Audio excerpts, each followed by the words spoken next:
everyone, Erin from Impatient Gardener here, and you might see a winter container behind me.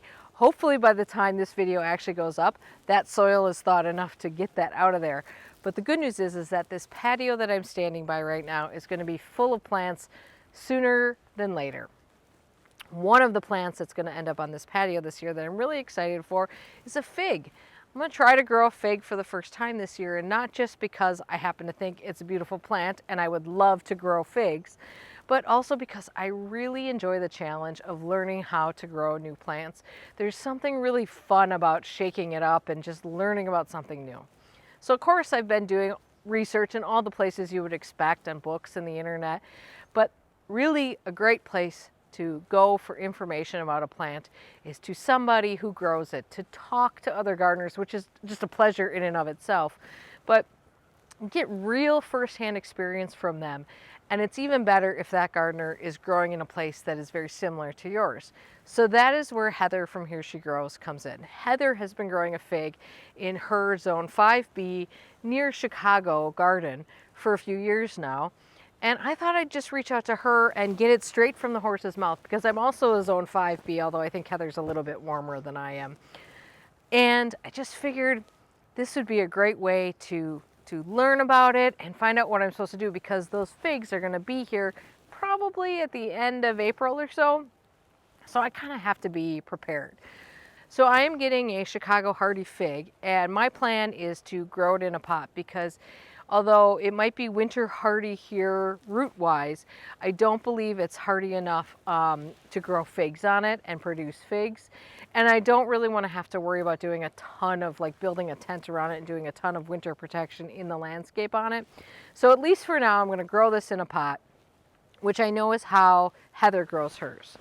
So Heather, what I would like to know from you is, what kind of pot should I be putting this in? How big of a pot? Do I go big right away? Do I go small? Do I just keep it roughly the same size it comes?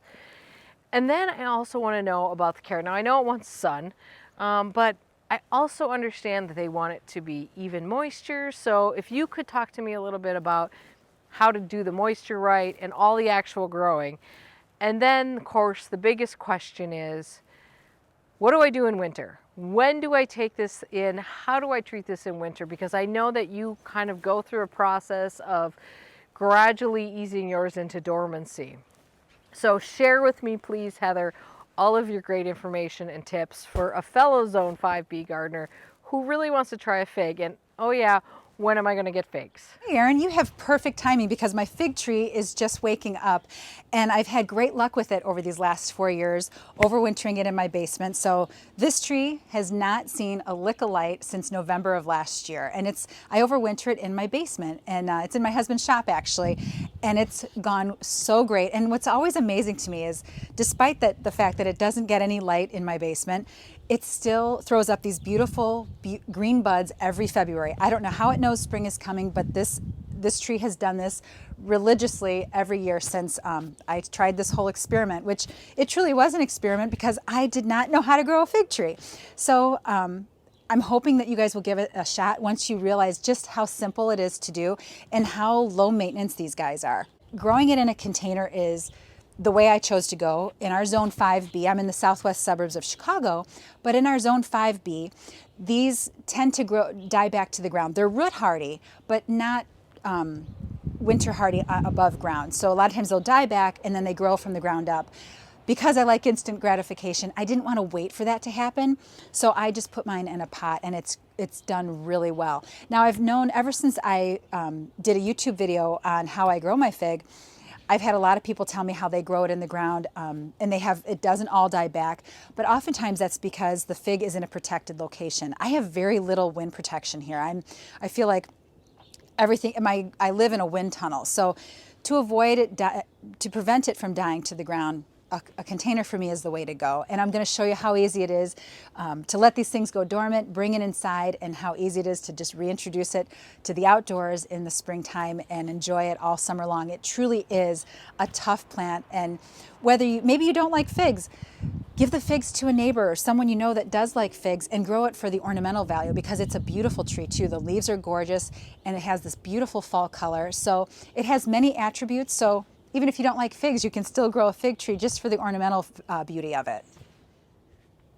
So that first year I had the figs was really just a hoping for the best type of situation, because I had found these two bare root Chicago hardy fig trees at the grocery store. They came 2 to a pack, and they were no bigger than my pinky finger. So because I can't get rid of trees, it's a very hard thing for, or plants in general, it's very hard for me to throw things away. I decided to grow them together, and I over time have twisted the trunks together, and I've ended up with this beautiful trunk. So, but anyway, back to that first year. I planted those 2 little twigs in a small container. It was probably maybe a 6-inch diameter, because they were such tiny, tiny trees at the time. And I was amazed at how fast it grew. I mean, it was probably maybe 2 feet tall within a couple months. It's a fast growing tree. And the most important thing I did that first year was remove the fruit, because it did put out some fruit. So I took the fruit off because I really wanted it to put its energy into root production instead of fruit production. And it grew like gangbusters. And then I overwintered it in the basement and just kept an eye on it. And I treated it much like a house plant. It was in total darkness. I treated it like a houseplant through the winter, because I only checked it for moisture about every 4 to 6 weeks. And it was just like you would check a houseplant. You stick your finger in, if it's dry, you give it a drink. And I didn't soak it because I didn't want it to have any root rot. And honestly, I didn't know what I was doing. I was just hoping that I was doing it right.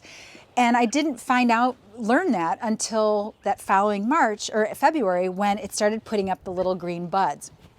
And so by that point, I decided to upgrade. So this is the second year. I upgraded to a larger size pot, which was probably about maybe a 10-inch, 12-inch diameter container, and let it do its thing again, and reintroduced it to the outside. And because it's been in total darkness, you have to treat it like you're hardening off seedlings. You know how if you're growing something inside, you can't just throw it outside right away. You treat it gently. So you put it in a shady spot outside for about an hour that first day, and then you keep adding to it, introducing more light like you would if you're hardening off seedlings. And once it's completed that hardening off process, it goes to its permanent location in my vegetable garden, where it gets probably 9 hours of direct sun. Fig trees in general really like 6 or more hours of sunlight. This is a very sunny spot that it spends the summer in. And after that hardening off process, say about 2 to 3 weeks of that, if there's a chance of frost hitting, a spring frost coming, I'll just cover it, because you don't want frost hitting the new growth, because then it'll die back. It won't kill the tree, but then it'll have to start again producing leaf buds. Removed half of the fruit the second year. So was very careful about that. I didn't want it to fully fruit, because I had upgraded the pot and I wanted the root system to continue to grow. And I had a few fruits, and it was great. So by the third year, and I'd done a little homework, because I didn't want to have to upgrade to a pot that was super heavy, because I knew I was going to be lugging it in and out of the house for the winter and bringing it back for the summer. So the best way for me to go was a smart pot. Smart pots have these handles, which is what my fig is currently potted in. But I wasn't sure what size container or smart pot to order for my fig tree. And what's really nice about Smart Pot, you can go on their website, smartpots.com, and you can type in what size Smart Pot should I order, and they have a list of all different types of crops you can grow in these grow bags, and what size they recommend. And so the size recommended for my fig was a 15 to a 20-gallon Smart Pot. I went with the 15 because every gallon gets heavier and heavier, and that's what this fig tree is currently in, a 15-gallon Smart Pot. Super lightweight, easy for me to haul in and out, and it's a great growing system, and I can't say enough about it. And that last year was the first year I had it in a Smart Pot, and it's done wonderfully. And last year, the third year, I let it fully fruit, and I had a wonderful fig crop. And I expect that this year will be even better. As far as fertilizing, first time out in the spring, I give it about a cup of Dr. Earth. Dr. Earth makes a product for fruit and nut trees. I think now it's just it's for fruit trees. But I use Dr. Earth. I choose an organic fertilizer though, because this is an edible crop. So about a cup of that, scratch that into the surface, water it in, and then I'll fertilize again early summer and do the same type of application, water it in, and then I don't fertilize again after that, because you don't want to add fertilizer once the fruit starts showing, or you start getting these little fruits that show up on there. And I leave it alone. For watering, I kind of do it like a house plant again. I let it dry out, not completely, but I let it go dry. And so you want to treat it like you would any container in the summertime. Containers dry out very quickly. So I just check it for moisture and give it a drink. Usually when it's in the, the highest point of summer, it's watering once a day. And I've never had it show any signs of distress. It is truly a tough, tough plant. I've never had any insect issues. And I just let it fruit now. This year ought to be even better, fingers crossed.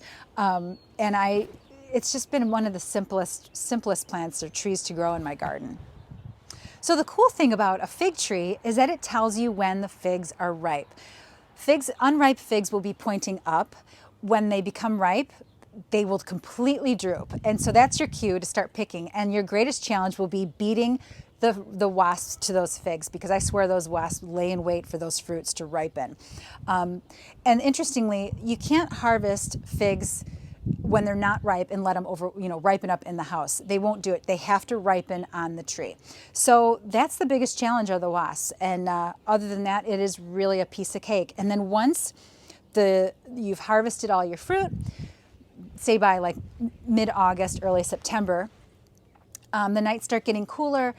I let a few frosts hit this tree. So sometime in October, we'll get, our early frosts will start happening. And I let a few frosts hit it. And that is the tree's cue to go dormant. And it's like clockwork. Just like that, the leaves start yellowing, they'll start dropping. And then I bring it into the garage where I let it completely defoliate. And then it gets moved into the basement for the rest of winter. And it doesn't see any light until March. And here we are, and buds are coming out, and it's really that easy to grow. The only thing I do as far as shaping is making sure that I cut out any branches that might be crossing to eliminate any rubbing that could happen and anything disease occurring in those little wounds that happen when branches rub. But aside from that, it's a piece of cake to grow. And like I said, you may not like figs, but the ornamental value of this tree, the leaves are enormous. They're so green and they're kind of leathery, and just have a really cool texture. And this is the centerpiece of my little vegetable garden back there. I hope you'll give it a try. And please don't hesitate to shoot us emails or messages if you have any questions. I'm always happy to help. So thanks for watching, everybody. And Erin, thank you for asking. I am happy to share this with you and anyone else interested in growing a fig.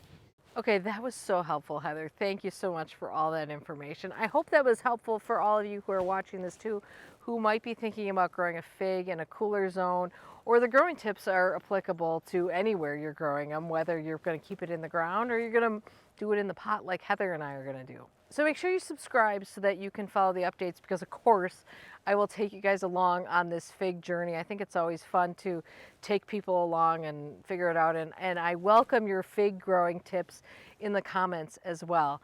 Also, make sure you check out Heather. I will put the links to her amazing blog and her YouTube channel down below so that you can find Heather. But do check her out as well, because I think you'll really enjoy seeing her garden because it's beautiful. All right, so that's it for now. We just wait for figs now, I guess. All right, I hope you guys are having a great day in your garden, and we'll see you soon. Bye.